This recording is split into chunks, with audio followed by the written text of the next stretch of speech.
Welcome back to the Boss Responses podcast and day 3 with our guest co-host, Eagranie Yuh. Have you ever had a client ask you to accept a lower rate? If you're in a position where you have a bill coming up or you need to meet your monthly cash flow goals, you may be tempted to do that. Today's question is all about that situation. Do you take the lower rate this one time to fill the gap? Let's talk about it. If you're a freelancer, business owner, or anyone who deals with clients, you're in the right place. I'm your host, Treasa Edmond. I've been dealing with clients and running my business for nearly 2 decades. And in that time, I've dealt with my share of doubt, imposter syndrome, and not knowing what to say when a client asks a question I wasn't ready for. I created this podcast to empower you with the boss responses you need to grow your business. Each week, my guest co-host and I will bring you 5 episodes packed with practical insights. Monday through Thursday, we answer your questions. And Fridays, we dive deep to explore how our co-hosts embraced their role as the boss of their business. Welcome to Boss Responses. We are back for day 3 with Eagranie Yuh. Eagranie, thank you so much. I'm really appreciating all of your input this week. But today, I'm flipping the tables on you. I'm going to ask you the question. All right, here it is. A potential client can't afford my rates, but I, quite honestly, need the work. I know my rates are fair and I do quality work. Normally, I wouldn't consider offering a lower rate as it feels like taking a big step backward in my business. Do I take the lower rate this one time to fill the gap? Their budget would be about half of what my fee for the project would normally be. Ooh, this one's a doozy, Treasa. And I think, I don't know if we've all been there. I've certainly been here. Mm-hmm. So let's look at both sides of it, right? So let's say, okay, so you take the work and you take the lower rate. First question, and we can talk about ways to take a lower rate without fully compromising in the business. But I think my first question would be, can you compartmentalize it? So the question is, do I take the lower rate this one time, right? Mm-hmm. So can you, in your brain, do this one time? Because some people can't. Some people will say, listen, I got to pay my bills. I got to buy dog food, whatever the thing is. And I'm going to take this rate this one time. This does not impinge me as a person. It does not speak to the quality. It does not speak to the state of my business. I'm making a decision because I need the money right now. So if you can do that, I think that's one route forward. But if you're the kind of person who, and I think this is a lot of writers who will kind of take it a little bit personally, who might take this as a knock to confidence, imposter syndrome might creep in and you're like, oh no, what if my rates were too high? What if this is actually what I can command in the market? What if? You have to know yourself, right? Can you compartmentalize this decision and own it? Because if you can, awesome. That's one path for you. And if you're going to have trouble with that, you should really think twice, because you don't want this decision to affect downstream all the other decisions you're going to make in a business that has probably run pretty well up until this point. So that would be the first thing. You've got to know yourself and whether or not you can make this decision and have it not affect the rest of your life in a negative way. I think the other thing is taking a lower rate. We look down on this, like you're not supposed to do this. If you've set a fair rate, then your rate should match the client. This being a specific situation, right? And can you reduce the scope? So if you're working on a project and you typically offer, let's say you're doing SEO blog writing, typically you offer 3 versions of the headline and 2 meta descriptions and 6 socials and 2 levels of revision. Can you reduce that? So if you're going to do this for half the money, could you give them 1 title? Could you give them 1 meta description? Could you give them 2 socials? Could you do 1 or no revisions? Do you do a lot of back-end research? Could you say, okay, well, I'm just going to take the brief. You've got to give me the research. Do you do a lot of the audience analysis? Okay, I'm not going to do that. I need you to give me that. And there's certain compromises that we feel more or less comfortable with, whether we feel comfortable doing the work without having done those pieces ourselves. But certainly reducing the scope would be one way to do it. And another way to approach this happened to me when I was starting out my business. I had a client come to me who I'd worked with before. And so we'd worked together when he was at a much larger company and he had much bigger budgets. And I had really focused my offering. So I had raised my rates. And because we'd worked together, we actually didn't discuss pricing until quite late in the process. And we realized that we had very different expectations of what this project was going to cost.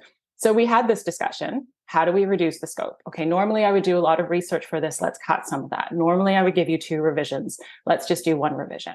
Okay. Even then, I felt like the price was much lower than what I was comfortable with. So I said to this person who I had a good relationship with, and I said, listen, I'm thinking about offering a class in blah. Could I use this project as a workshopping tool? Could I workshop it in the class in exchange for what you understand is a much lower rate than I would normally be charging right now? And it was a bit of a gutsy move. And I knew that he would probably be quite open to it because we'd worked together. And I just asked, I just said, listen, here's what I'm planning to do. This rate is much lower than what I would normally do, even with the reduced scope. Would you be willing to consider blah? And he said yes. And to be perfectly honest, I haven't done anything with it. It's perpetually on my to-do list. But in principle, I have this piece of client work that I can go into in quite a bit of detail if I were to offer a class on this topic, which was white paper writing. I think there are ways to do it. And I think it starts with, can you make this decision in good faith with yourself?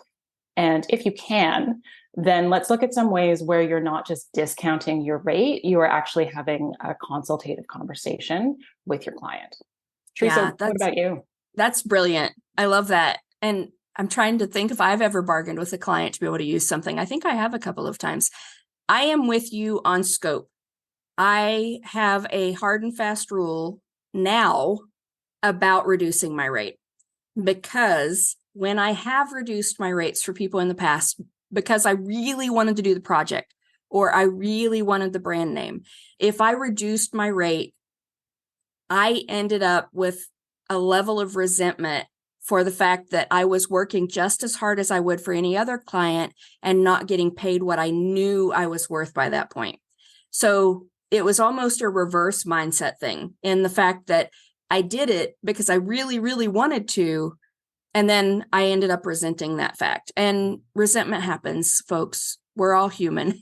It's not an evil thing, but I did. And when that happens, it's just like any relationship. You start looking at the client a little differently. And you're like, did they do this on purpose?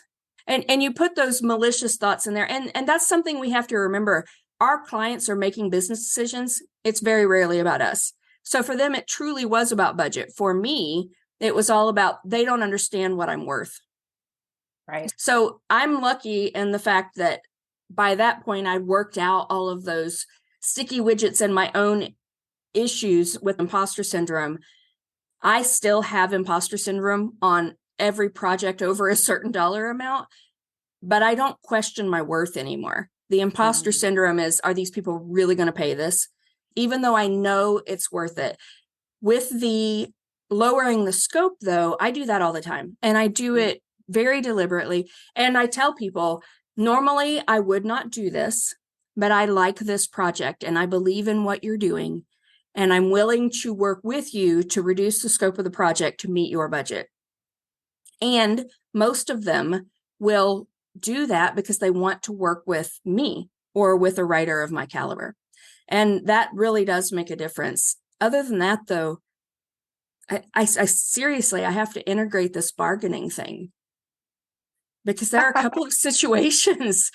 Remember that, folks. Remember it. There might be a situation where if you are going to offer a course, you could use it. And yeah, white paper writing is such a complex topic anyway. That was brilliant. I'm so happy you did that. I can't wait to see what you do with it. I've just got to do something with it, right? Oh, I do want to mention one more thing, Treasa, and this goes back to what we talked about on day 2, is that it's a really good idea to have a buffer as a freelancer, because cash flow is so tricky to manage. And so rule of thumb, somebody told me very early on, is every invoice that gets paid, 1/3 for taxes, 1/3 for later, 1/3 for now. So if you don't have a buffer, that's okay, but start now so that you do have that buffer, so that you are in a situation where you can evaluate projects based on their fit, based on whether or not you can make a contribution, whether or not you like the client, rather than I really need this work. Yeah. We've all been there, but you can totally fix it. Yeah, and that buffer matters for other things as well. When are you going to take vacation? You need Yes. to have saved up money to allow yourself to do that so that you can still pay your bills on those months. And hopefully you are taking more than a week a year. If you're not Yes, please. scheduling vacation in, do it. The other thing I would recommend is if it's a potential client that you really want to work with, then discuss scope. If not, let it go, pull on your work hat, and scramble. Go out there and ask for referrals. Go to old clients and say, I have an opening in my schedule. Do you have any projects I can work with you on right now? Sometimes you can spend the same amount of time in marketing that you would working on the lower priced project, and you'll get 3 times as much work at your normal rate. So don't fall into the trap of, oh my gosh, I need this money next week. Spend a little bit of time marketing. Let them know I need to consider this. I'll send a proposal, and then spend a couple of hours really reaching out to people. And you might drum up a project that is worth more than twice as much, that actually mitigates the whole issue. And then all you have to do is reach out to this client and say, this just doesn't fit with my business goals right now. I'm happy to refer you to another writer or another designer or another whatever. But don't underestimate the power of, I need this to help your marketing take hold, because you're more confident reaching out whenever you're in a situation where you really need to bring in the income. Absolutely. It's the opportunity cost, right? The time that you're spending. It's not, as you say, like the kick in the pants to do your marketing is probably a couple of hours. And you also have to consider the time that you'd be spending on this project, probably resenting the client, and what you could be doing instead. Is there a better fit project for you that could be gotten through a little bit of panic marketing, through just a different approach than, should I take this project? So to wrap all of this up, the question is, do I take the lower rate this one time? It's not a yes or no answer. It's a maybe but answer. So look at all of the possibilities. Do a little bit of marketing before you do the call. See where you can land. You might land up and not even have to take this call. So it all depends. All right, come back tomorrow for our last question with Eagranie. And then on day 5 of this week, we're going to learn more about her and her business.